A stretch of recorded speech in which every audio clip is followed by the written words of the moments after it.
अस्सलाम वालेकुम, मैं हूं मोहम्मद जवाद अहमद और आज इस वीडियो में हम बात करने वाले हैं गूगल पिक्सल 9 के बारे में। तो गूगल ने अपना नया फ़ोन लॉन्च किया पिक्सल 9 और उसके 3 मॉडल्स लॉन्च किए, पिक्सल 9, पिक्सल 9 प्रो और पिक्सल 9 प्रो एक्सएल। तो इनके बारे में बात करते हैं कि इनकी क्या-क्या ख़ुसूसियात हैं, इनके अंदर क्या प्रोज़ हैं, क्या कॉन्स हैं। तो सारे डिटेल्स इस वीडियो में हम डिस्कस करेंगे। तो सबसे पहले बात करते हैं इसकी अनबॉक्सिंग की। तो ये प्लास्टिक फ्री पैकेजिंग के अंदर आता है। बॉक्स के अंदर हमारे पास स्मार्टफ़ोन है, चार्जिंग केबल है, सिम इजेक्टर है और एक केस है। चार्जर इसका आपको सेपरेटली परचेज करना पड़ेगा। ये 27 वॉट की वायर्ड चार्जिंग और 18 वॉट की वायरलेस चार्जिंग सपोर्ट करता है। इसके अंदर 4700 मिलियम्पेयर की बैटरी है, जो कि बहुत ज़्यादा बैटरी नहीं है। आपको नॉर्मल जो प्रो है उसके ऊपर 6.5 आवर का टाइमिंग मिल जाएगी और जो प्रो एक्सएल मॉडल है उस पर 7 घंटे की टाइमिंग मिल जाएगी। इसके अंदर 6.8 इंच का ओलेड 120 हर्ट्ज 3000 निट्स का डिस्प्ले है और इसके अंदर एंड्रॉयड 14 है, जिसके अंदर आपको 7 साल की अपडेट्स मिलेंगी। मतलब एंड्रॉयड 21 तक इसके अंदर आपको अपडेट्स मिलती रहेंगी। इसके अंदर 16 GB रैम और 128 GB का UFS 3.1 स्टोरेज है और इसके हमारे पास 3 वेरिएंट हैं। जो 256 GB और 512 GB वाले मॉडल हैं वो ज़्यादा एक्सपेंसिव हैं और वो उस प्राइस को जस्टिफाई नहीं करते जिस प्राइस के ऊपर उन्हें रखा गया है।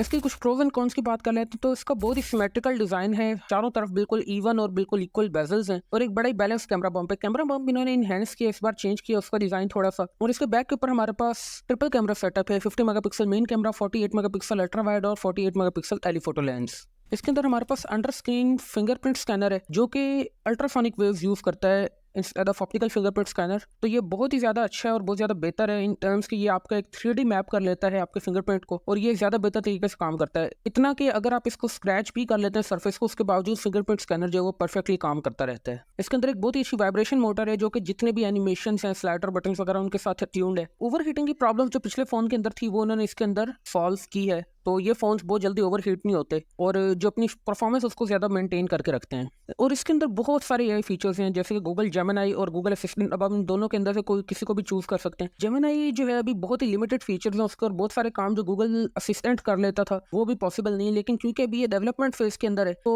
फ्यूचर अपडेट्स के अंदर हो सकता है इसको और ज़्यादा अपडेट किया जाए और जो गूगल असिस्टेंट के फीचर्स हैं उनको जेमिनी के अंदर इंक्लूड किया जाए, क्योंकि जेमिनी एज एन AI बहुत ही एडवांस्ड है और वो गूगल असिस्टेंट से काफ़ी ज़्यादा बेहतर है। इसके अलावा मैजिक एडिटर जो है उसके अंदर आपको इमेज जूम आउट का ऑप्शन, री इमेजिन करने का ऑप्शन और पिक्सल स्क्रीनशॉट्स का एक अलग फोल्डर इसके अंदर मिल जाता है। तो स्क्रीनशॉट्स के लिए अलग एप्लीकेशन बनाने का क्या मकसद है? हम वैसे गूगल फोटोज के अंदर जाकर भी स्क्रीनशॉट्स विजिट कर सकते थे। उसका मकसद ये है कि जितने भी आपके स्क्रीनशॉट्स हैं ये उन सबको स्कैन करता है और फिर एज एन AI उनको डिस्क्राइब करता है कि इमेज किस चीज़ की। अगर आप कोई चीज़ टेक्स्ट है उसकी आप स्क्रीनशॉट ले रहे हैं, आपको याद आता है कि मैंने वो स्क्रीनशॉट फाइंड करना, आप सिंपली सर्च करते हैं ग्राफ, तो जितने भी उसको लगेगा AI उसको स्कैन करेगा कि जो जो ग्राफ्स हैं उनको इंटेलिजेंटली रिकग्नाइज करके आपको वो रिजल्ट शो कर सकता है। तो ये एक बहुत ही अच्छा फीचर लगा मुझे इसके अंदर।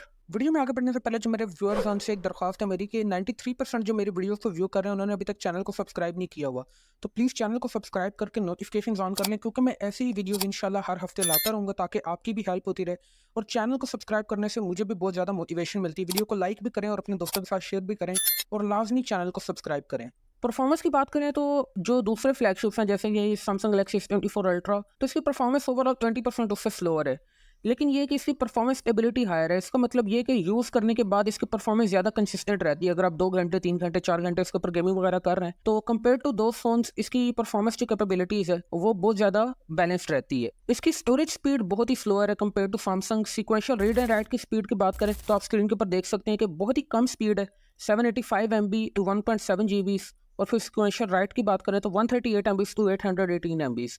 तो ये इसके अंदर काफ़ी प्रॉब्लम है जिसकी वजह से आपको थोड़ा बहुत लैग, अगर आप कोई हाई एंड फ़ोन यूज़ करते रहते हैं तो आपको थोड़ा बहुत लैग इसके अंदर देखने को मिलेगा। कैमरा जो है वो बिल्कुल सेम एज लास्ट ईयर है, कोई इसके अंदर ज़्यादा चेंजिंग नहीं है, लेकिन कुछ चीज़ें हैं जो इन्होंने की हैं कि कलर करेक्शन इसकी अच्छी है, डिटेल्स बहुत अच्छी हैं, लेकिन नाइट मोड जो है वो इसका इतना अच्छा नहीं है, बेसिक्स और सब पा रहे कंपेयर टू S24 अल्ट्रा। इसका नाइट मोड जो है वो बहुत ही बेसिक है और एज डिटेक्शन पोर्ट्रेट शॉट्स के लिए इसकी इतनी अच्छी नहीं है कंपेयर टू सैमसंग, जिनकी एज डिटेक्शन बहुत ही अच्छी है और बहुत ही अच्छे पोर्ट्रेट इफेक्ट इसके अंदर हमें देखने को मिलते हैं। इसके अंदर वीडियो बूस्ट का ऑप्शन मौजूद है जो कि आपको वीडियोस अप स्केल करने की परमिशन देता है अप टू 8K, लेकिन उसके लिए आपको बहुत ज्यादा स्टोरेज चाहिए होगा अपने गूगल ड्राइव में। ये करता क्या है कि आप जो भी वीडियो रिकॉर्ड करते हैं उसको अनप्रोसेस छोड़ के उसको पहले ड्राइव पे अपलोड कर देते हैं और ड्राइव पे अपलोड करने के बाद उसको इनहेंस करके गूगल के जो अपने सर्वर्स हैं वहाँ पे उस वीडियो को इनहेंस किया जाता है और इनहेंस करके आप उसे डाउनलोड कर सकते हैं। लेकिन ये बहुत ज्यादा स्टोरेज स्पेस लेता है, 800 MB पर मिनट के हिसाब से स्टोरेज स्पेस इसकी जरूरत है। तो अगर आप ज्यादा लॉन्ग वीडियोस कर रहे हैं तो उसके लिए आपको बहुत ज्यादा